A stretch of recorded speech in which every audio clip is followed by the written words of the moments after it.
ಅಭಿಪ್ರಾಯ. ಯಾಕೆಂದರೆ ಹಿಂದೆ ಕೇವಲ ವೇದಗಳನ್ನೇ ಅಧ್ಯಯನ ಮಾಡೋದಕ್ಕೆ ರೆಡಿ ಇರ್ತಿದ್ರು ಜನಗಳು. ವೇದಾಧ್ಯಯನ ಮಾಡಿ ಏನೋ ಒಂದು ಜೀವನೋಪಾಯಕ್ಕೆ ವ್ಯವಸ್ಥೆ ಆಗುತ್ತೆ ಅಂತ. ಇವತ್ತು ಹಾಗಿಲ್ಲ. ಶಿಕ್ಷಣದ ವ್ಯವಸ್ಥೆಗಳೆಲ್ಲ ಬಂದು ಉದ್ಯೋಗದ ಒಂದು ವ್ಯವಸ್ಥೆಗಳಾಗಿದೆ. ಮತ್ತು ಏನು ಸಮಾಜ ಬೇರೆ ರೀತಿಯಲ್ಲಿ ಅದು ಮುಂದುವರಿತಾ ಇದೆ. ವೈಜ್ಞಾನಿಕ ಯುಗ ಮತ್ತೊಂದು ಶಬ್ದಗಳಿಂದ ಕರೀತಾ ಇದ್ದಾರೆ. ಇಂಥ ಸಂದರ್ಭಗಳಲ್ಲಿ ನಾವೇನು ಮಾಡಬೇಕು ಅಂದರೆ ಸಂಸ್ಕೃತ, ವೇದ ಮತ್ತು ಲೌಕಿಕ ಶಿಕ್ಷಣ ಮೂರನ್ನೂ ನಮ್ಮ ಮಕ್ಕಳಿಗೆ ಹೇಳ್ಕೊಡ್ಬೇಕು. ಅಷ್ಟೋ ಎಲ್ಲೋ ಒಂದು ಕಡೆಗೆ ಏನಾಗುತ್ತೆ, ನಮ್ಮ ಮಕ್ಕಳನ್ನ ಬರೀ ವೇದ ಪಾಠಶಾಲೆಗೆ ಕಳಿಸ್ಬಿಟ್ರೆ ಮತ್ತು ಅವನ ಭವಿಷ್ಯ ಏನು ಹೀಗೆಲ್ಲ ಯೋಚನೆ ಮಾಡಿ. ನಿಜವಾಗಿ ಹಾಗಿಲ್ಲ. ಭಗವದ್ ಅನುಗ್ರಹದಿಂದ ವೇದವನ್ನು ಇದುವರೆಗೆ ಯಾರ್ಯಾರು ಕಲ್ತಿದ್ದಾರೋ ಅವರನ್ನು ದೇವರು ತುಂಬ ಚೆನ್ನಾಗಿ ಇಟ್ಟಿದ್ದಾನೆ. ಬದುಕಿಗೆ ಯಾವ ಸಮಸ್ಯೆಯೂ ಇಲ್ಲ. ಆದರೂ ಈ ಕಾಲಘಟ್ಟದಲ್ಲಿ ಇವತ್ತಿನ ಒಂದು ಮಾಡರ್ನ್ ಲೈಫ್ ಅಂತ ಹೇಳ್ತೇವೆ, ಎಲ್ಲಿ ಹಿಂದುಳಿತೇವೇನೋ ಅಂತ ಆ ಒಂದು ಸಂದೇಹಕ್ಕೆ ಎಡೆ ಇಲ್ಲದ ಹಾಗೆ ನಾವೇನು ಮಾಡಬೇಕಾಗಿದೆ, ನೀವು ಮಕ್ಕಳಿಗೆ ಇಂಜಿನಿಯರನ್ನಾಗಿ ಮಾಡಿ, ಡಾಕ್ಟ್ರನ್ನಾಗಿ ಮಾಡಿ, ಅಥವಾ IAS ಆಫೀಸರ್ನಾಗಿ ಮಾಡಿ, ಚಾರ್ಟರ್ಡ್ ಅಕೌಂಟೆಂಟ್ ಏನು ಬೇಕಾದರೂ ಮಾಡಿ, ವೇದ ಕಂಪಲ್ಸರಿ ಜೊತೆಯಲ್ಲಿರಬೇಕು. ಸಂಸ್ಕೃತ ವೇದ ಎಷ್ಟಾಗುತ್ತೋ ಅಷ್ಟು ಸಮಗ್ರ ವೇದಾಧ್ಯಯನ ಆದರೆ ಬಹಳ ಒಳ್ಳೆಯದು.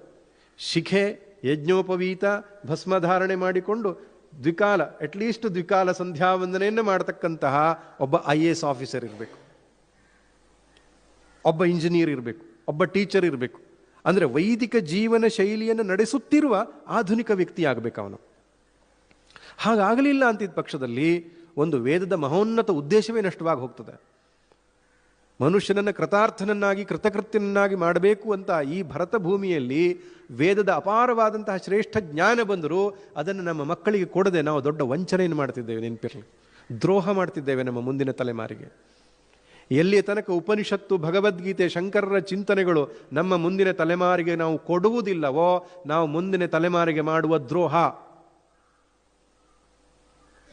ಈ ಬರೀ ಲೌಕಿಕ ಶಿಕ್ಷಣದಿಂದ ಜೀವನ ರೂಪಿತವಾಗೋದಿಲ್ಲ. ನೀವು science, physics, chemistry, computer science ತಿಳಿಯೋದ್ರಿಂದ ಬದುಕು ಆನಂದಮಯವಾದ ಜೀವನ ಆಗಲ್ಲ. ನಂಗೆ ಮ್ಯಾಥ್ಸ್ ಗೊತ್ತಿದೆ ಅನ್ನೋ ಕಾರಣಕ್ಕೆ ನನ್ನ ಆನಂದಮಯ ಜೀವನ ಆಗಲ್ಲ. ಎಷ್ಟು ನೋಡಿದ್ದೇವೆ ನಾವು. ಚೆನ್ನಾಗಿ ಓದಿದವ್ರ ಫ್ಯಾಮಿಲಿಯಲ್ಲೇ ಡೈವರ್ಸ್ಗಳು, ಅಪ್ಪ ಮಕ್ಕಳಿಗೆ ಜಗಳಗಳು, ವ್ಯಾಜ್ಯಗಳು. ಅದೆಲ್ಲ ಯಾಕೆ? ಸಂಸ್ಕಾರ ಇಲ್ಲ. ಸಂಸ್ಕಾರ ಎಲ್ಲಿಂದ ಬರಬೇಕು? ಸನಾತನ ಈ ಸಂಸ್ಕೃತಿಯಿಂದ ಬರಬೇಕು. ಸನಾತನ ಸಂಸ್ಕೃತಿ ಹೇಗೆ ಕಲಿಸೋದು? ವಿದ್ಯೆ ಬರಬೇಕು. ಮೊದಲು ಅಧ್ಯಯನ ಆಗಬೇಕು, ಅಧ್ಯಯನದಿಂದ ಅನುಷ್ಠಾನ ಆಗಬೇಕು, ಅನುಷ್ಠಾನದಿಂದ ಸಂಸ್ಕೃತಿ, ಸಂಸ್ಕೃತಿಯಿಂದ ಬದುಕು. ಆದ್ದರಿಂದ ನಮ್ಮ ಮೇಲೆ ಬಹಳ ದೊಡ್ಡ ಜವಾಬ್ದಾರಿ ಇದೆ. ಮಕ್ಕಳನ್ನು ಲೌಕಿಕ ಶಿಕ್ಷಣದಿಂದ ವಂಚಿತರನ್ನಾಗಿ ಮಾಡೋದು ಬೇಡ.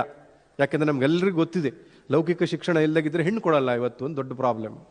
ಇರಲಿ, ಅವರು ಆಫೀಸಿಗೆ ಹೋಗುವಾಗ ಪ್ಯಾಂಟ್ ಶರ್ಟ್ ಹಾಕೊಂಡು ಹೋಗಲಿ, ಬೇಜಾರಿಲ್ಲ ನಮ್ಗೆ ಆ ವಿಷಯದಲ್ಲಿ. ಆದರೆ ಮನೆಗೆ ಬಂದ ಮೇಲೆ ಪ್ಯಾಂಟ್ ಶರ್ಟ್ ಬಿಚ್ಚು, ಪಂಚೆ ಉಟ್ಟುಕೊಂಡು, ಶಿಖೆಯನ್ನು ಹಾಕ್ಕೊಂಡು, ಸಂಧ್ಯಾವಂದನೆಯನ್ನು ಮಾಡ್ತಾ, ನಿತ್ಯ ಕರ್ಮಗಳನ್ನು ಮಾಡ್ತಾ, ವೇದಪಾರಾಯಣಗಳನ್ನು ಮಾಡ್ತಾ ವೈದಿಕ ಜೀವನವನ್ನು ನಡೆಸ್ತಕ್ಕಂತಹ ವ್ಯಕ್ತಿಗಳು ನಮಗೆ ಬೇಕಾಗಿದೆ. ಅವರಿಂದ ಸಂಸ್ಕೃತಿ ಉಳಿಯುವಂಥದ್ದಾಗಿದೆ. ವೇದಕ್ಕೆ ತನ್ನ ಜೀವನವನ್ನು ಮುಡಿಪಾಗಿಡ್ತೇನೆ ಅಂತ ಹೋದವರಿದ್ದರೆ ಶ್ರೇಯಸ್ಸಾಗುತ್ತದೆ.